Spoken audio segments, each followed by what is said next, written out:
Thanks very much indeed for that introduction. What a powerhouse way to start the day. Fantastic panel. I tell you, the one that stuck in my mind, I loved Mustafa's comment about all-day dining and how the phrase makes him cringe. I feel your pain, Mustafa. It's a horrible, horrible phrase. But another one of Mustafa's phrases that stuck in my mind was double dip. And he was talking about OTAs, wasn't he? Online travel agencies double dipping into the revenues of hotel owners. And that is where we're going to start today. We're going to start by looking at the future of online hotel distribution, because the situation is OTAs have been taking a big bite out of revenues for a while now. We know that. The change is that in some ways the hotels are fighting back through their own direct booking on their own websites, and then you've got these meta search websites as well, and they're now allowing direct booking. So the OTAs themselves, the hunter in some ways, has become the hunted. What's the future for online distribution? Well, our next presentation is going to answer that question, and our next speaker is very well qualified to answer that question. What I'm going to do with all our speakers and moderators today is tell you three things that you need to know about this person. And the three things you need to know about our next speaker this morning are this. First of all, he's the CEO and founder of BookBedder, which is a hotel booking network for independent hotels and hotel chains based out of Switzerland. Secondly, he's got an interesting background, a very strong academic background. His MSc is in Systems Design Engineering from the University of Waterloo in Canada. He's also worked as a researcher in Switzerland at the EPFL there in Lausanne. And the third thing you need to know about him is that his professional background is also interesting. A lot of startups, and yes, some of them in the hospitality space, but he has what's described as cross-disciplinary experience. So what we mean by that is he's worked in startups involved in robotics, involved in things like computer vision and security, as well as hospitality. So he has a whole new perspective on this entire industry. It's only a 10-minute presentation, but I know you're going to really enjoy it. Please join me in welcoming then our first speaker this morning, Mr. Skye Legon.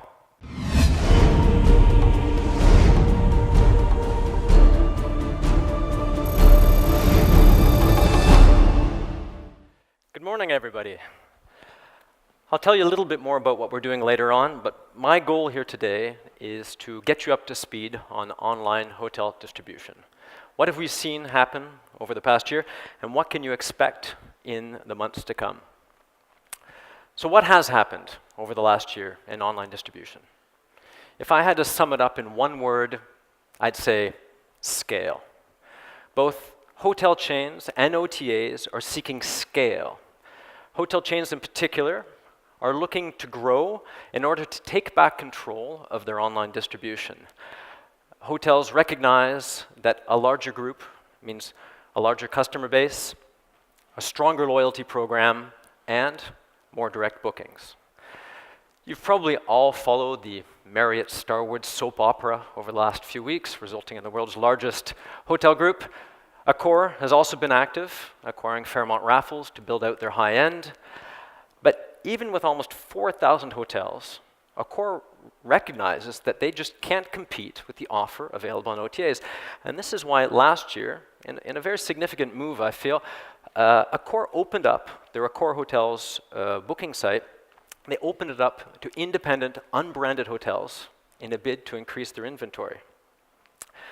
Because scale gives leverage.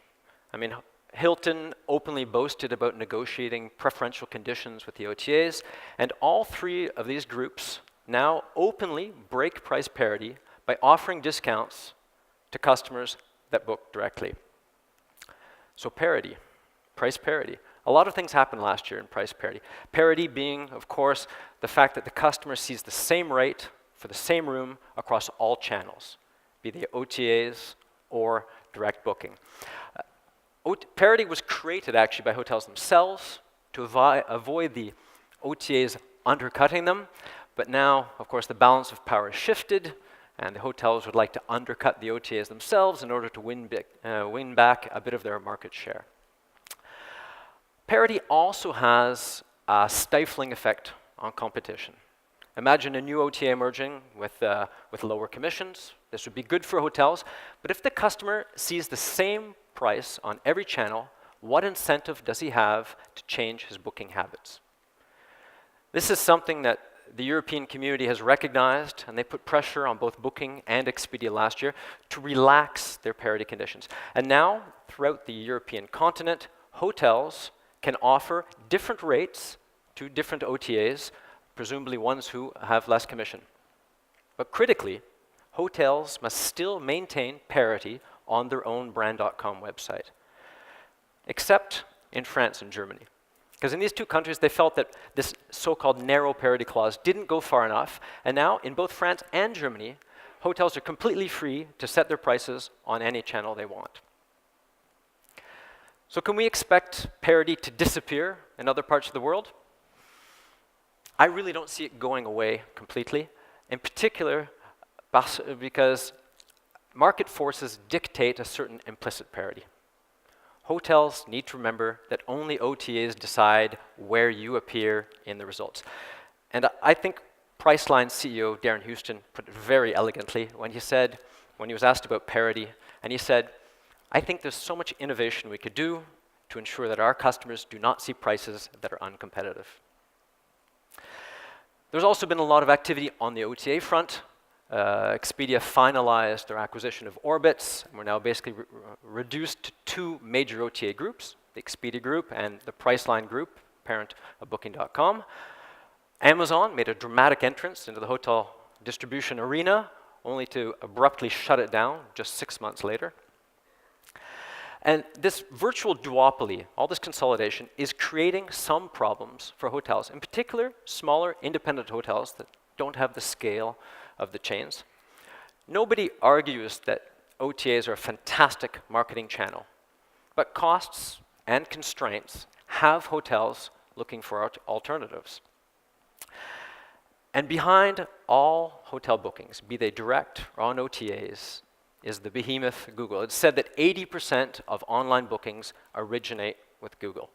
And Google AdWords are partly responsible for the prices hotels pay, the commissions hotels pay to the OTAs. And with the competition between the big two, we can't see the cost of AdWords going down anytime soon. In fact, we created BookBedder as a way for the industry to reduce its dependence on Google AdWords. At BookBedder, we only focus on independent hotels and independent chains, ones that don't have the same scale and the leverage of the big chains. And we try to move away from the Google AdWords model.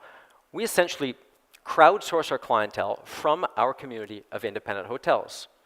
This reduces marketing costs, keeps commissions to a reasonable level, and generates new revenue for hotels because we uniquely actually pay commission to our hotels when their clients book around the world.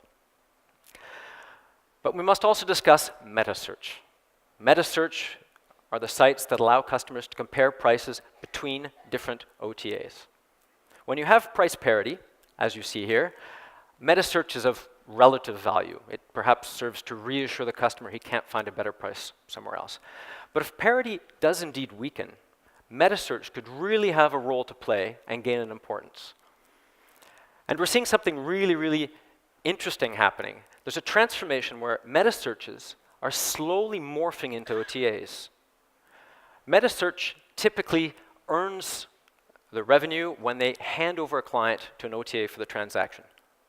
But on mobile, this is very difficult to do in a smooth manner. This handover is tough, and there are a lot of lost sales in the process.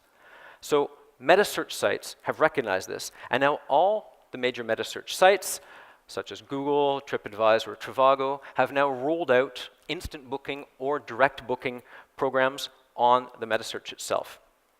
So there's a blurring of the lines between what is meta-search and what is an OTA. Are the OTAs in danger? I don't think so. The OTAs, of course, have seen this coming, which is why each of the OTAs has acquired their own meta-search, so they can have it both ways. And then of all the online channels, the one channel that the hotel really owns and controls is this brand.com interface, direct booking. And I've got bad news for hotels. Direct booking cannot replace OTAs. OTAs are popular because they offer two things to customers. One is an exhaustive choice throughout the world, and the second is a one-stop shop for all your booking needs across the planet. And a hotel's booking site cannot cover those needs.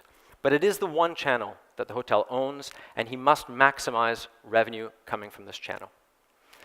So that said, what can we see in the next few months? And what are hotels doing to anticipate these evolutions? Here are some things that we see happening in industry and things that hoteliers in the room can take note of. One, obviously, direct booking. Google has said that 56% of customers who book on an OTA will visit the hotel website before returning to the OTA to complete their booking. So make it easy to book. Have a large booking button, reassure the customer he's getting the best rate, and maybe throw in a perk not available on the OTAs. Secondly, mobile. Everybody's talking about mobile. Most bookings today are still done on the desktop, but mobile is growing quickly. In Asia, mobile dominates, and in many emerging markets, mobile is the only way to reliably get online. So, especially considering that Google is penalizing non-mobile friendly websites, hotels really need to ensure that they have an excellent mobile experience. And then traffic. What use is a great website if you don't have any traffic? Hotels need to drive traffic to their website. 3 areas to focus on are obviously social media. You need to be active on social media, interact with communities, invest in social media ads.